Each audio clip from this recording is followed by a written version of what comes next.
എല്ലാവർക്കും നമസ്കാരം. നമ്മൾ കുട്ടികൾക്കൊക്കെ ഗിഫ്റ്റ് വാങ്ങിച്ചു കൊടുക്കണമെന്നുണ്ടെങ്കിലല്ലേ നമുക്ക് ചില സമയം ഒരു സംശയം ഉണ്ടാകും, എന്താ വാങ്ങിച്ചു കൊടുക്കണേ, അവർക്ക് ഉപകാരപ്പെടുന്ന എന്താണ് എന്നൊക്കെ അല്ലേ.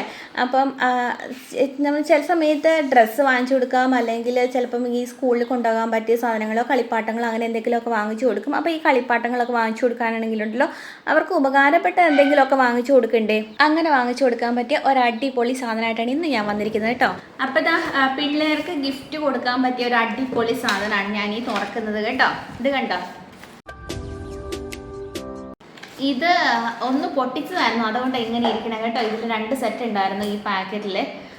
കുട്ടികൾക്ക് അവരുടെ കസിൻസ് വന്നു കഴിഞ്ഞപ്പോൾ ഗിഫ്റ്റ് കൊടുത്തതാണ്. ഇത് നല്ല നല്ല കുട്ടികൾക്കുണ്ടല്ലോ കോൺസെൻട്രേഷനും അതുപോലെ ഐ ഹാൻഡ് കോണ്ടാക്റ്റിന് വേണ്ടിയിട്ടും ഒക്കെ പറ്റിയ ഒരു നല്ല സാധനമാണ് ഇത് കേട്ടോ. അപ്പോൾ ഇത് ഇതിനുള്ളിലുള്ളതായിരുന്നു അത് ഈ ട്രേയും ഈ പെന്നും കേട്ടോ. ഞാനത് തുറന്ന് കാണിക്കാം.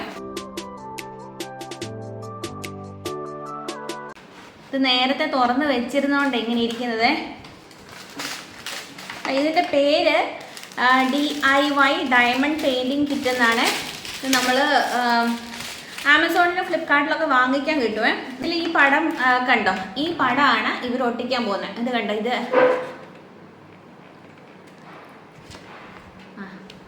ഇത് ഇതിൻ്റെ സ്റ്റാൻഡാണ് കേട്ടോ. നമ്മൾ ഫോട്ടോയൊക്കെ ഫ്രെയിം ചെയ്ത് സ്റ്റാൻഡിൽ ഇങ്ങനെ വെക്കുകയല്ലേ.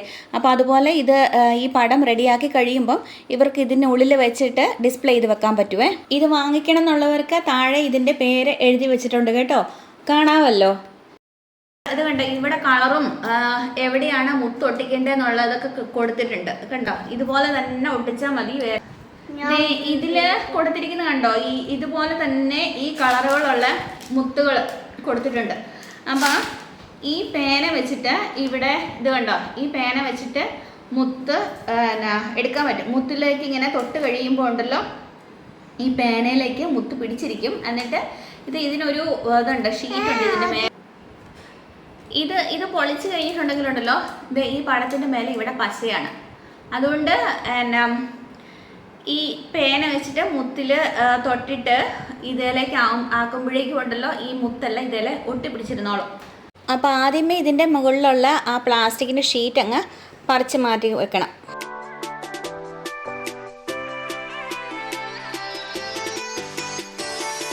ഈ സ്റ്റാൻഡിൻ്റെ ഉള്ളിലുള്ള ഭാഗം വേണമെങ്കിൽ ഊരിയെടുത്ത് മാറ്റി വെക്കാൻ പറ്റുമേ. എന്നിട്ട് ഒട്ടിക്കാനുള്ള ഷീറ്റ് ഇതിനുള്ളിലേക്ക് വെച്ചിട്ട് ഒട്ടിക്കാൻ പറ്റും. ഇത് കണ്ടോ, ഈ ബ്ലൂവിന് A എന്ന് നമ്പർ കൊടുത്തിട്ടുണ്ട്, B എന്ന് ബ്ലാക്കിന്, പിന്നെ C ഓറഞ്ച്. ഇത് കണ്ടോ, അങ്ങനെ DEFG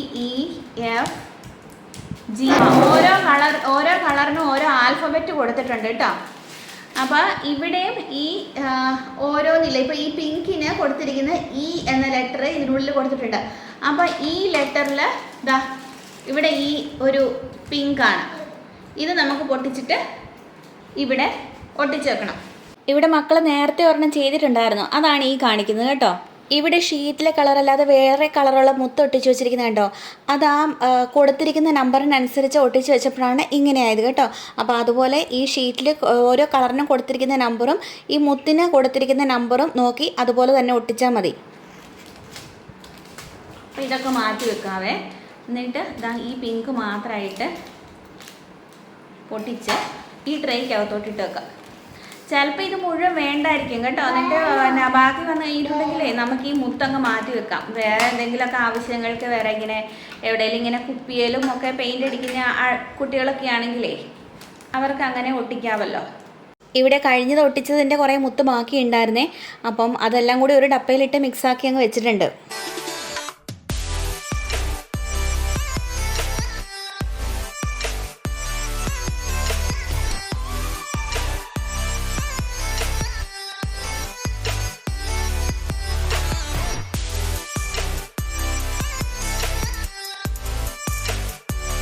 അപ്പോൾ ഇതാ മോൻ ഇവിടെ ഒട്ടിക്കാൻ തുടങ്ങിയിട്ടുണ്ട്. ഇത് കണ്ടോ, ഈ പേനയുടെ അറ്റം ഭാഗത്ത് ഒരു കാന്തം പോലെ ഒരു സാധനം, കാന്തമാണെന്ന് തോന്നുന്നു. അപ്പോൾ അത് വെച്ചിട്ട് ഈ മുത്തയിലേക്ക് തൊട്ട് കഴിയുമ്പോഴേക്കും അതിലേക്ക് ഈ മുത്ത് ഒട്ടിപ്പിടിച്ചിരുന്നുള്ളൂ. ശരിക്കും ഇത് മുത്തല്ല, ഒരു മാലയുടെയൊക്കെ മുത്തില്ലേ, ആ ഒരു മുത്ത് പകുതി വെച്ചിട്ട് മുറിച്ച് കഴിഞ്ഞാൽ എങ്ങനെ ഇരിക്കും, അതുപോലെ ഇരിക്കും. എന്ന് വെച്ചാൽ ഒരു സൈഡ് പ്ലെയിൻ ആയിട്ടും ഒരു സൈഡ് ഒരു മുത്ത് പോലെ ഇങ്ങനെ ഒരു വട്ടത്തിൻ്റെ ഒരു പകുതി ഒരു സെമി സർക്കിൾ ഷേപ്പിലുമാണ് ഇരിക്കുന്നത്. അപ്പോൾ ഈ സെമി സർക്കിൾ ഭാഗത്തോട്ട് ഈ പെന്ന് മുട്ടിച്ചിട്ട് ആ പരന്നിരിക്കുന്ന ഭാഗമാണ് ഇവിടെ ഒട്ടിക്കുന്നത്. ഈ പടത്തിലേക്ക് സൂക്ഷിച്ച് നോക്കി കഴിഞ്ഞിട്ടുണ്ടെങ്കിലുണ്ടല്ലോ, ഈ ഓരോ കളറിനുള്ളിലും ഈ വെള്ള കളറിൽ വട്ടത്തിൽ കണ്ടോ ഓരോ സർക്കിൾ, കുറേ സർക്കിളായിട്ട്. അപ്പോൾ ആ സർക്കിളിനുള്ളിലാണ് ഇതിൻ്റെ ആൽഫബറ്റ് എഴുതിയിരിക്കുന്നത് കേട്ടോ. അപ്പോൾ ആ ആൽഫബറ്റിനനുസരിച്ചാണ് ഓരോ കളറും പൊട്ടിച്ച് ഒട്ടിക്കേണ്ടത്. ഞങ്ങളിവിടെ ഇപ്പോൾ ഒരു കളറ് ആദ്യം പൊട്ടിച്ച് കഴിഞ്ഞിട്ട് അതിൻ്റെ ബാക്കി മാറ്റി ഒരു ഡപ്പയിലിട്ടിട്ട് പിന്നെയാണ് അടുത്ത കളറ് പൊട്ടിച്ചിട്ട് ഒട്ടിക്കുന്നത് കേട്ടോ. അല്ലെങ്കിൽ എല്ലാം മിക്സായി പോവുകയെ കഴിഞ്ഞതിൽ ഒട്ടിച്ചിട്ട് ഇതുപോലെ എല്ലാം കൂടെ ഒരുമിച്ച് മോൻ വന്ന് പൊട്ടിച്ചു വന്നിട്ട് എല്ലാം കൂടെ മിക്സായി പോയായിരുന്നു. അതുകൊണ്ട് പിന്നെ എല്ലാം ഒരുമിച്ച് മിക്സാക്കി ഒരു ഡപ്പയിലിട്ട് വെച്ചിട്ടുണ്ട്. പിന്നെ ഇത് ഒട്ടിക്കുമ്പം കൈ പരമാവധി ഈ ഷീറ്റിനുള്ളിലേക്ക് തൊടാതിരിക്കാൻ ശ്രദ്ധിക്കുക. എന്ന് വെച്ച് കഴിഞ്ഞിട്ടുണ്ടെങ്കിൽ അതിനുള്ളിൽ പശയുള്ളത് കൊണ്ട് ഇത് കയ്യിലൊട്ടും. അതുപോലെ വെള്ളം വീഴാതെയും വേറെ പൊടിയൊന്നും വീഴാതെയൊക്കെ ഒന്ന് സൂക്ഷിക്കണം. പിന്നെ ഇപ്പോൾ ഇവർ ഒട്ടിക്കുന്ന ഈ ഷീറ്റ് ഈ സ്റ്റാൻഡിൻ്റെ ട്രേയിൽ വെച്ചിട്ടല്ലേ, അപ്പോൾ അങ്ങനെ ചെയ്യണം നിർബന്ധമൊന്നുമില്ല കേട്ടോ. ഇടയ്ക്കിടയ്ക്ക് ഇവർ ഷീറ്റ് മാറ്റി വെക്കുകയൊക്കെ ചെയ്യുന്നുണ്ടായിരുന്നു. ഷീറ്റ് മാറ്റി ചുമ്മാ മേശപ്പുറത്ത് വെച്ചിട്ടാണെങ്കിലും ഒട്ടിക്കാറുണ്ടായിരുന്നു.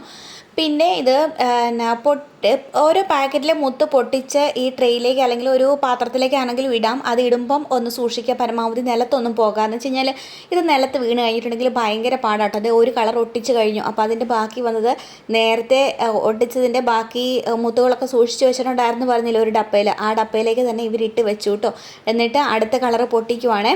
ഓരോ പാക്കറ്റിലും എഴുതിയിരിക്കുന്ന ആൽഫബറ്റ് നോക്കിയിട്ടാണ് പൊട്ടിക്കുന്നത് കേട്ടോ.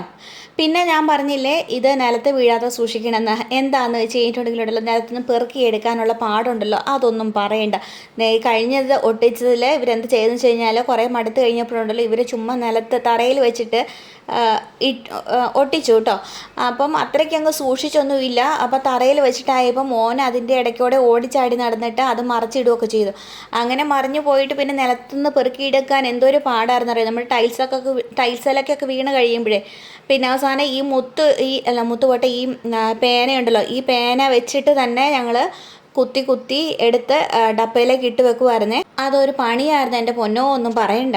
പിന്നെ നമ്മൾ ഈ പടം ആദ്യം കണ്ടു കഴിയുമ്പോഴുണ്ടല്ലോ നമ്മൾ വിചാരിക്കും ഈ കളറുള്ള മുത്ത് തന്നെയല്ലേ ഇതിലേക്ക് ഒട്ടിച്ച് വെക്കുന്നത്, അപ്പോൾ ഇത് തമ്മിൽ എന്താ വ്യത്യാസമുള്ളത്, പിന്നെ ഇതെന്തിനാ ഒട്ടിക്കണേന്നൊക്കെ. പക്ഷേ ഇത് അങ്ങനെയല്ല. ഇത് ഒട്ടിച്ച് കഴിയുമ്പോൾ അതിൻ്റെ വ്യത്യാസം ഉണ്ടല്ലോ കാണാൻ പറ്റും, നല്ല ഭംഗിയായിരിക്കും കാണാൻ. ഇപ്പോൾ പടം എന്ന് പറയുമ്പം അതിൽ ആ പെയിൻ്റ് അടിച്ച് ആ പടം കൊടുത്തിട്ടുണ്ട്, പക്ഷേ അതിനൊരു മങ്ങിയ കളറാണ്. അപ്പോൾ ഈ മുത്ത് ഒട്ടിച്ച് കഴിയുമ്പോഴേക്കും ഉണ്ടല്ലോ അതിനൊരു തിളക്കമുണ്ട്.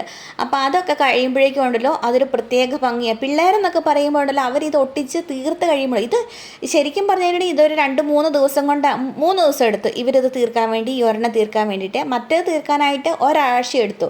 ഞാൻ കുറച്ച് കഴിയുമ്പോഴേക്കും ഒരു മടുപ്പൊക്കെ തോന്നും. പിന്നെ ഇവർ ഈ ടി വിയുടെയും ഇതിൻ്റെയൊക്കെ മുമ്പിലിരിക്കുന്നതിൽ നല്ലത് ഇങ്ങനെയൊക്കെ ഓരോന്ന് ചെയ്യുവാണെങ്കിൽ ഇതൊക്കെ ഒരു ക്രിയേറ്റിവിറ്റി അല്ലേ. അപ്പോൾ അവരുടെ ഒരു ക്രിയേറ്റിവിറ്റി ശേഷി വർദ്ധിപ്പിക്കാനും നല്ലതല്ലേ. അന്നേരം ഇത് ചെയ്ത് കഴിയുമ്പോഴുണ്ടല്ലോ ഇവരതങ്ങ് കൊണ്ടുപോയി ഷോക്കേസിൽ എവിടെയെങ്കിലും കൊണ്ടുപോയി ഡിസ്പ്ലേ ചെയ്ത് വെക്കും. വീട്ടിൽ വരുന്നവരെയൊക്കെ എടുത്ത് കാണിക്കും, ഞാനിത് ഉണ്ടാക്കി എന്നൊക്കെ പറഞ്ഞുകൊണ്ട് അവർക്കത് ഭയങ്കര സന്തോഷമാണ് കേട്ടോ. ഇപ്പം തന്നെ നിങ്ങൾ ഈ ഷീറ്റിനകത്തോട്ട് നോക്കി കഴിഞ്ഞിട്ടുണ്ടെങ്കിൽ അതിൻ്റെ വ്യത്യാസം അറിയാൻ പറ്റും. കണ്ടോ, ഒട്ടിക്കാത്തതിൻ്റെയും വ്യത്യാസം, ഒട്ടിച്ചതിൻ്റെ ആ ഒരു തിളക്കവും ഒരു എടുപ്പും കണ്ടോ, ഒട്ടിക്കാത്തതിൻ്റെ മങ്ങിയ കളറല്ലേ. ഇപ്പം ഇവൻ മോനെ ഇത് ഈ സ്റ്റാൻഡും കൂടി അങ്ങ് വെച്ചു, എന്നിട്ട് അതാ ഇങ്ങനെ ഇരുന്ന് ഒട്ടിച്ച് വെക്കുകയാണേ. പിന്നെ ഞാനിതിൻ്റെ തുടക്കത്തിൽ പറഞ്ഞില്ലേ കുട്ടികൾക്ക് ഗിഫ്റ്റ് കൊടുക്കാനെന്ന്. കുട്ടികൾക്ക് മാത്രമല്ല കേട്ടോ, മുതിർന്നവർക്കാണെങ്കിലും പറ്റും. അതായത് ഒരു ചെറിയ കുട്ടികൾ, അതായത് 3 വയസ്സുള്ള കുട്ടികൾക്ക് എന്ന് വെച്ച് കഴിഞ്ഞാൽ ഇരുന്ന് ചില കുട്ടികളൊക്കെ ഉണ്ടല്ലോ 3 വയസ്സിൽ എഴുതാനും ഒക്കെ തുടങ്ങുന്നത്, ഇരുന്ന് ചെയ്യാൻ ഉള്ള ക്ഷമയുള്ള കുട്ടികളുണ്ടല്ലോ. അപ്പോൾ അങ്ങനെയുള്ള കുട്ടികൾക്ക് തുടങ്ങി, അങ്ങനെയുള്ള കുട്ടികൾക്കൊക്കെ ആണെങ്കിൽ ഭയങ്കര സിമ്പിളായിട്ടുള്ള പടങ്ങളുടെയൊക്കെ കിട്ടും. പിന്നെ അങ്ങനെ ഓരോ പ്രായത്തിലുള്ള കുട്ടികൾക്കും അതുപോലെ അഡൾട്ട്സിനുള്ളതും കിട്ടും. നമ്മളിങ്ങനെ ഒന്ന് ടൈപ്പ് ചെയ്ത് കൊടുത്ത് നോക്കിയാൽ മതി, എന്താ DIY painting kit for adults എന്ന് പറഞ്ഞാൽ അത് അവർക്ക് പറ്റിയ രീതിയിലുള്ളതും കിട്ടും. അപ്പം ഓരോ പ്രായത്തിനും അനുസരിച്ചുള്ള അവർക്ക് ഇഷ്ടപ്പെട്ട പടങ്ങളുടെ കിട്ടും.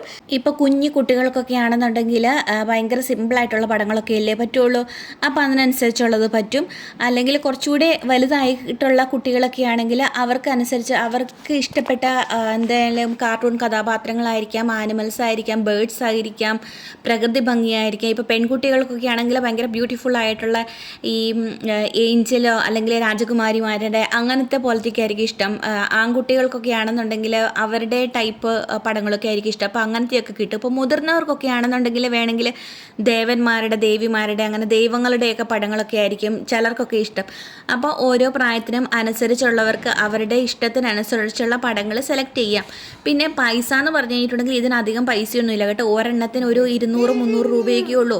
അപ്പോൾ ഓരോ പടത്തിനനുസരിച്ചും പൈസയിൽ ഒരു ചെറിയൊരു വ്യത്യാസം കാണും. 200, 300, 500, 600 രൂപയുടെയും ഒക്കെയുണ്ട്.